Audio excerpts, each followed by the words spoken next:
Assalamualaikum warahmatullahi wabarakatuh. Salam sejahtera untuk kita semua. Shalom, Om Swastiastu, Namo Buddhaya, Salam Kebajikan.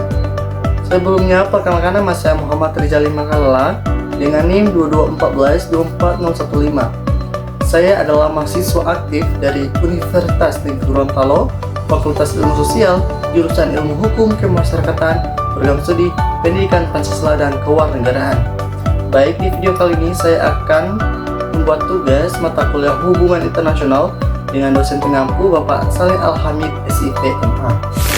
Jadi teman-teman, di video kali ini saya akan membahas berita tentang Presiden Prabowo berangkat ke Amerika Serikat untuk pertemuan bilateral dengan Presiden Trump, dorong penguatan hubungan strategis dan kerjasama multisektor.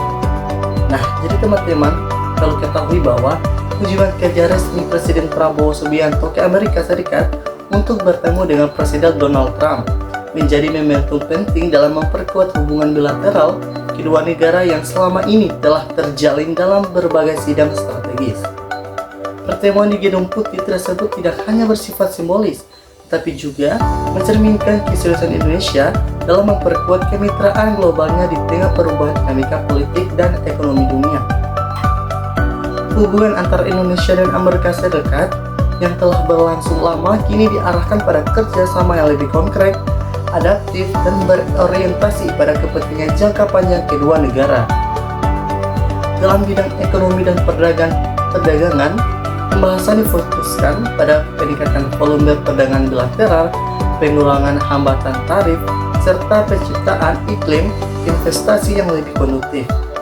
Pemerintahan Indonesia dapat mendorong peningkatan investasi Amerika di sektor-sektor prioritas seperti manufaktur, energi, infrastruktur, dan industri berbasis teknologi. Selain itu, perluas akses pasar bagi produk ekspor Indonesia juga menjadi agenda penting, terutama untuk komoditas strategis dan produk ilustrasi yang memiliki nilai tambah tinggi.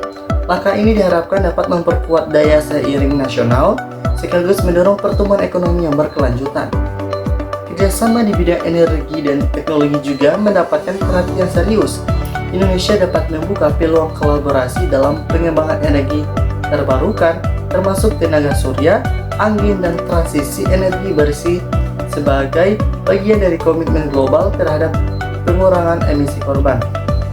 Selain itu, penetrasi sumber daya alam dan transfer teknologi menjadi fokus penting guna peningkatan kapasitas industri dalam negeri.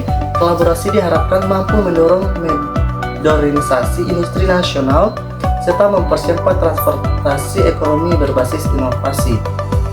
Di sektor pertahanan dan keamanan, kedua negara membahas stabilisasi kawasan Indo-Pasifik dengan kerjasama maritim serta upaya menjaga keamanan jalur perdagangan internasional.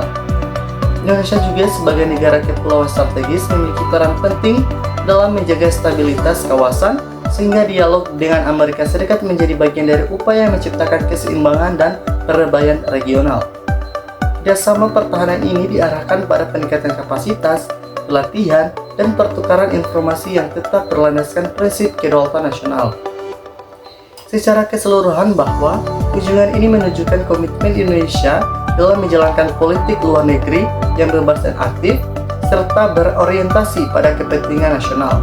Pemerintah berharap hasil pertemuan tersebut dapat menghasilkan kerjasama konkret yang tidak hanya memperkuat hubungan diplomatik, tapi juga memberikan dampak nyata bagi pertumbuhan ekonomi, stabilitas keamanan, dan peningkatan posisi Indonesia dalam percaturan internasional. Dengan pendekatan yang strategis dan terukur, Indonesia berupaya menempatkan diri sebagai mitra dan kredibel dan diperhitungkan di tengah dinamika geopolitik global yang harus berkembang. Nah, tanggapan saya terkait kasus ini atau berita ini yaitu hal ini kunjungan Presiden Prabowo Subianto ke Amerika Serikat untuk bertemu Presiden Donald Trump dapat dinilai sebagai langkah diplomasi yang positif dan strategis bagi Indonesia. Di tengah dinamika geopolitik global dan persaingan ekonomi internasional, memperkuat hubungan dengan negara besar seperti Amerika Serikat berpotensi membuka peluang investasi, memperluas akses pasar ekspor, serta meningkatkan kerjasama teknologi dan pertahanan.